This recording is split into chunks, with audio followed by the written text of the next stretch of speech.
Assalamualaikum warahmatullahi wabarakatuh. Setiap akhir tahun di bulan Desember ada satu perdebatan yang tidak pernah selesai, yaitu bolehkah kita mengucapkan selamat Natal kepada saudara-saudara kita yang beragama Kristiani. Ini perdebatan yang dari dulu sampai detik ini tidak pernah selesai. Dan lucunya diulang lagi, diperdebatkan lagi. Sudah tahu nggak selesai, diperdebatkan lagi. Sudah tahu masalah ikhtilaf, diperdebatkan terus.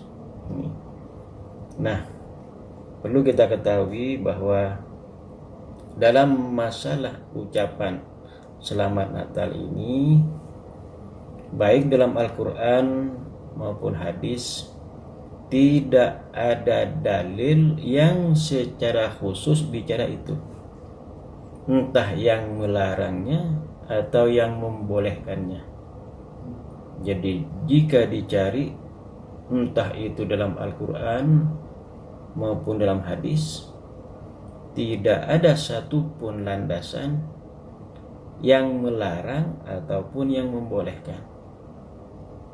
Oleh karena itu, maka beberapa ulama kemudian beristimbat dari berbagai dalil-dalil yang bersifat umum, dalil-dalil yang dijadikan sandaran walaupun tidak secara langsung bicara tentang ucapan selamat Natal. Itu poin pertama. Poin berikutnya, karena ini hasil istimbat, maka pasti ada ikhtilaf, ada perbedaan pendapat di antara ulama. Boleh enggak? Tidak masalah. Yang penting ulama yang beristimbat adalah ulama yang mumpuni keilmuannya dan juga dapat dipertanggungjawabkan kepribadiannya. Silakan saja. Maka dalam kasus ini kemudian ada dua arus besar. Ada ulama yang membolehkan, ada ulama yang tidak membolehkan. Yang tidak membolehkan siapa saja? Ada Ibnu Utsaimin, ulama Saudi. Ada bin Bas.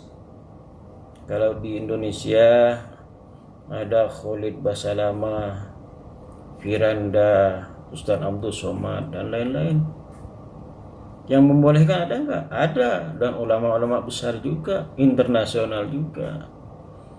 Ada Syekh Ali Jum'ah, mufti Mesir. Ada Syekh Yusuf Qaradawi, pemimpin ulama sedunia gelarnya. Ada juga Profesor Dr. Quraish Shihab. Ada Habib Ali Al-Jufri. Ini ulama-ulama yang mumpuni, yang membolehkan. Kenapa kok terjadi perbedaan pendapat? Karena memang ketika mengistimbat ada landasan-landasan dalil, tapi dalilnya bersifat umum. Apa landasan ulama yang tidak membolehkan? Landasannya karena mengucapkan selamat Natal itu identik dengan membenarkan keyakinannya. Berarti masuknya ranah akidah. Dalilnya ada. Misalnya Al-Quran menegaskan lam yalid wa lam yulad. Allah itu tidak diperanakan dan tidak beranak. Ada juga dalam surah Al-Maidah 73. Laqad kafarul ladzina qalu innallaha tsalitsu tsalatsa. Tegas, Allah itu Maha Esa, bukan tiga. Maka keyakinan di luar keesaan Allah pasti kafir. Maka mengucapkan selamat Natal itu identik dengan membenarkan keyakinan mereka. Itu kata ulama yang tidak membolehkan. Yang membolehkan gimana? Kata ulama yang membolehkan ini bukan masalah akidah. Ini juga bukan masalah ibadah, ini tahniah. Tahniah itu ucapan selamat sebagai bentuk penghargaan, sebagai bentuk kebersamaan, saling menghargai, saling menghormati, saling bertoleransi. Muncullah kemudian ucapan selamat atau tahniah terhadap kejadian-kejadian tertentu. Ada dalilnya enggak? Kata ulama yang membolehkan ada.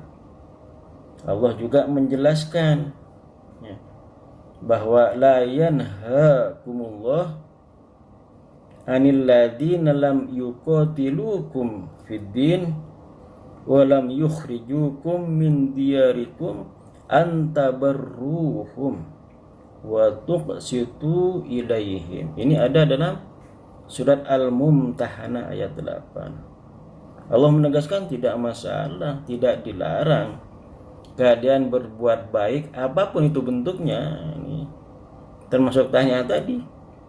Terhadap siapa? Terhadap orang yang berbeda keyakinan tapi tidak memerangi kamu. Terhadap yang berbeda keyakinan tapi dia tidak mengusir kamu dari rumah-rumah ataupun negeri-negeri kalian. Boleh berbuat baik apapun bentuknya, termasuk tahniah. Ini kata ulama yang membolehkan, karena ini urusan muamalah yang hukum asalnya adalah boleh, bukan akidah, bukan juga ibadah. Ibadah enggak tahniah itu? Bukan. Karena kata ulama yang namanya ibadah pasti ada unsur syaratnya, ada unsur rukun ibadah, dan ada unsur yang membatalkan. Sedangkan ucapan selamat ini tidak ada ketentuan syarat rukun yang membatalkan, maka tidak masuk dalam kategori ibadah menurut mereka. Kemudian ada ayat lain dalam surat Al-Baqarah 225 di mana di situ ditegaskan orang yang bersumpah tapi sebenarnya hatinya tidak ada maksud untuk bersumpah, maka Allah tidak akan menuntut sumpahnya. Dia bersumpah demi Allah, wallahi, tallahi, tapi sebenarnya tidak ada maksud untuk sumpah. Hatinya sama sekali tidak berniat untuk bersumpah, tidak ada itikad untuk bersumpah. Maka kata Al-Quran dalam Al-Baqarah 225, orang tersebut tidak akan dituntut dan tidak dimintai pertanggungjawabkan atas sumpahnya. Sebab Allah hanya akan menuntut sumpah-sumpah yang memang diucapkan berdasarkan keyakinan dan niat yang betul-betul teguh. Maka kias dari ini ya, walaupun kita mengucapkan selamat Natal tapi hati kita tidak membenarkan, hati kita tidak ada keteguhan niat untuk ikut meyakini dan membenarkan keyakinannya, maka kita tidak dimintai pertanggungjawabkan sebagai orang yang membenarkan keyakinan dengan berdasarkan kias dari surat Al-Baqarah ayat 225. Yang terakhir, ya silahkan kita mana yang mau kita ikuti dan mana yang kita yakini ikuti tanpa harus berdebat sepanjang tahun diulang-ulang dan tanpa harus berselisih.